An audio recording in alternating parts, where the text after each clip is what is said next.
My adventures were just getting started. Xiao and I came back to the monastery after our long tour and became an item. We had grown really close after all. It was hard to believe we used to be rivals. However, we weren't sure we would be allowed to be together, so we asked my monk fathers for advice. Oh, children, love is wonderful, but the rules of the monastery forbid students from dating. We are very sorry. Is there really no way for us to be together? I would do anything to be Tai's boyfriend. Alas, these rules have existed for centuries. They are not to be broken. Oh, that sucked. After everything we've been through, Xiao and I couldn't just give up. We decided to hide our relationship from everyone. During the day, we acted like ordinary students and tried to keep our heads down.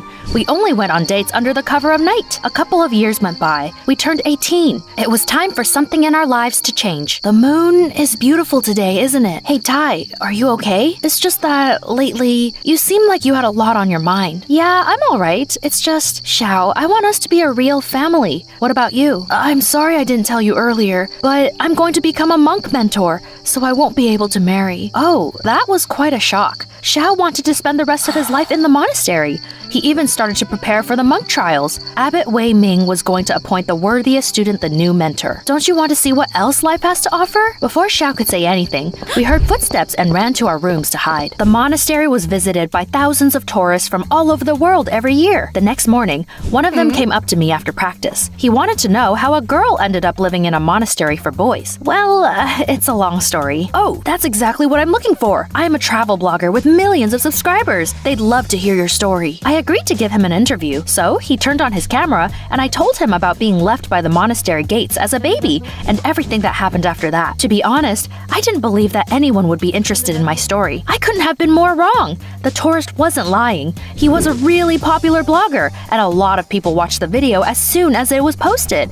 I instantly became famous. After that, other bloggers, journalists, and reporters flocked to the monastery. All of them were dying to film me. It brought some excitement to my life, and I enjoyed it. Can you do something on camera that would make our audience go, wow? Something like this? Abbot Wei Ming called me over and harshly scolded me. Tai, your behavior is unacceptable. I'm sorry, I didn't realize. But isn't this good for the monastery? A lot of tourists come here to see me. Exactly. I don't want crowds of people sniffing around here. I had no right to argue with an elder. Still, he was acting suspicious. Could it be that he had something to hide? Ever since that day, Abbot Wei Ming became much stricter. He sent me out to gather herbs alone and made me stand motionless in the rain all through the night. Long story short, he did everything to show me he didn't like me. I didn't complain and did everything he told me to do. One day, a movie director came to the monastery. He found out about my incredible story and wanted to film a movie about it. More than that, he wanted me to star as myself. I wanted to do it. However, I couldn't agree without consulting my loved ones first. So, I told the director I would give him an answer later and went to Xiao. I know I can't stop you, Tai, but it hurts to think our paths might diverge. I didn't want to lose Xiao either, but he decided to become a monk, and I was still looking for myself. Later, I talked to my mentors. Tai, child, life is going to test you. You need to choose your path. My fathers always spoke in riddles. They were never wrong, though, so I prepared for trials ahead. One day,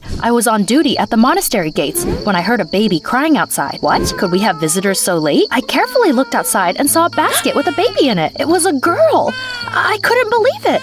I had once been left by the gates just like her. I found a note next to the baby. Most of the text was blurred because of the rain, and I could only read two words, heaven and parents. Hush, baby. Everything's going to be all right. I brought her inside and carried her to the elders' council the next morning. I wanted to ask them for permission to let her stay. She could be like me and grow up brave and strong. That is not going to happen. We've already made an exception for you, Tai, and you've been nothing but trouble. No more girls. Wei Ming was the head of the council, so there was nothing I could do. Even my fathers could only helplessly shrug. What's going to happen to the girl? You found her, so you are responsible for her. Go to the city and find her parents. Don't come back until you do. The council is adjourned. I expected more from the elders. Still, I didn't despair. On the contrary, I was delighted. The trials my father had talked about had begun. I said goodbye to Xiao and my mentors, took the baby, and went to the city. Come on, baby. Adventure awaits. By the way, I should give you a name. What about Meili? The baby laughed. She must have liked the name. I didn't know where to look for her parents or how long my adventure would last.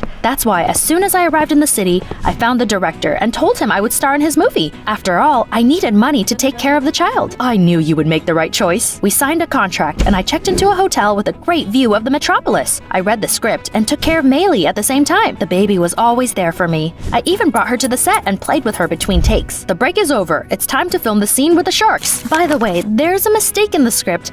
I never jumped into a shark pool. It's not a mistake. I added that scene because I think the audience will love it. Well, okay then. I shrugged and went to the set. I didn't need a stuntman and did everything myself like Jackie Chan. After all, I was well prepared and knew Kung Fu. Stop. Cut. Ty, that was great. The next day was my day off. I decided to look for Mei Li's parents. The note said something about the heaven. Maybe your mom and dad are pilots? I brought the baby to a local airline office. Unfortunately, that yielded no results. None of their employees had recently had children. Okay, that was just our first guess. No need to get upset. In the evening, I came to the monastery. Xiao had been preparing for his trials for a while now. It was time for the final test. I knew that if my boyfriend succeeded and became a monk, we would have to break up. After all, monks took a vow of celibacy. Despite that, I wanted to support Xiao and cheer him on. He was amazing! As agile as a tiger and as strong as a dragon. Xiao showed them everything he was capable of. Meanwhile, a guy named Bohai failed all the tests. The poor guy didn't even manage to balance a bowl of water on his head. Even the youngest kids at our monastery could do that. Oh, it fell. This task is dumb. It was obvious Xiao won. Imagine everyone's shock when Abbot Wei Ming appointed the clumsy Bohai the new mentor, and not Xiao. It was absurd, but no one dared to argue with the elder. Poor Xiao was gutted. I don't get it. Did I do worse than Bohai? You were the best. Everyone saw that. Maybe being a monk is not for me. I'm sorry, Tai. I want to be alone now. I have a lot to think about. I did everything to cheer him up. Eventually, I came back to the city. After all,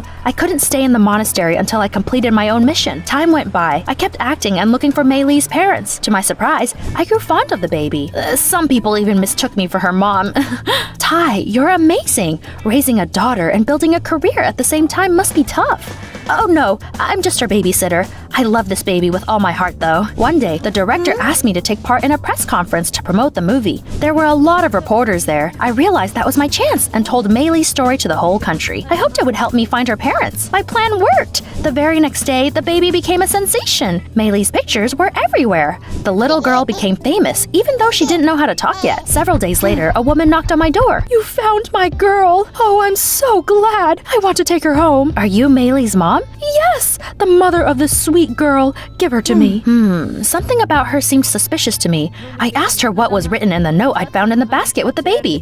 It was a shopping list? Wrong. Goodbye. I slammed the door in her face because I realized that she was just a fraud, and she wasn't the only one who wanted to use the baby's fame to get rich. More and more people claimed they were Mei Li's parents. However, none of them knew what was in that note, and I quickly sent them away. The real relatives of the girl never showed up. To be honest, a part of me was glad. After all, I grew to love the baby. It was scary to think that sooner or later we would have to part. One day, I took the girl out for a walk. We found ourselves in a neighborhood full of luxury cottages. I happened to see Abbot Wei Ming by one of them as he was getting out of a posh car. He was wearing expensive clothes. I hardly recognized him and even thought I was mistaken at first. But then Bohai came up to him. That was suspicious. I hid to eavesdrop. Dad, you did a great job. Now I'm a mentor. That's so cool. Just remember, don't tell anyone you are my son.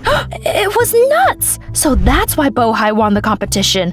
I asked the neighbors about Wei Ming and found out he had a family and owned a successful business. Simply put, the abbot led a double life that was strictly forbidden by our ancient rules. I couldn't let him get away with it and immediately headed to the monastery. Xiao was there. He couldn't accept a fee and blamed himself for not being good enough. Trying to comfort him, I gently hugged him and kissed him on the cheek. Xiao, baby, you are the worthiest of all. It's just that they cheated. What do you mean? I was about to answer when one of the elders walked in and saw me hugging Xiao. He was furious and immediately reported us. The elders held an emergency council meeting. At first, Wei Ming scolded my mentor fathers for allegedly not teaching me any respect. Then came the worst part. You know that relationships between students are strictly forbidden. Tai, you are the biggest disgrace to our glorious monastery. Letting you stay here was a mistake. At the end of his fiery speech, Wei Ming said that he was expelling us from the monastery. You know what? No need to kick me out. I was about to leave anyway because you are a two-faced crook. Then I told them everything I had found out. Wei Ming hadn't expected that. He was speechless. The other monks demanded an explanation.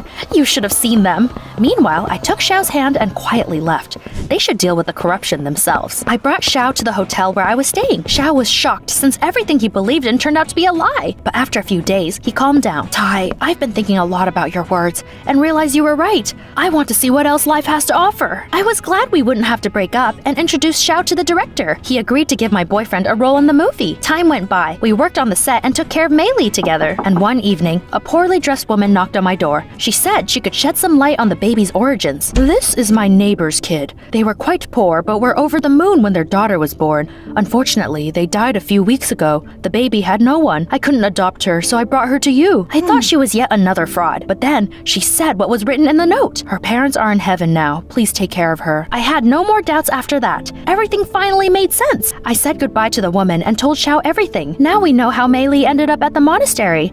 This is so sad though. She's an orphan after all. She has no one. My boyfriend gently took my hands into his and looked into my eyes. What do you mean no one? She has us. The three of us can become a real family, just like you've always wanted. Tears of joy streamed down my face. We were in this together. Xiao and I decided to adopt and raise Mei Li. Aren't we forgetting something? What do you mean? He suddenly got down on one knee and handed me a ring. Marry me. Of course I said yes. We had a small but beautiful wedding ceremony. All our loved ones were there, including my monk fathers. They congratulated us and told us that after the scandal, Wei Ming had been kicked out of the monastery. Now, they were the heads of the council. The rules are the same for everyone. No one is exempt from them. We will honor the tradition of our monastery. However, you can't come back. After all, you have chosen your path. May it lead you to happiness, child. I was grateful for everything they had done for me, but it was time for me to live my own life. We hugged and promised to visit each other. Soon, we finished filming the movie. Xiao and I are looking forward to starring in new interesting films. We will try very hard to become good parents so that Mei Li could look up to us. Please like our story.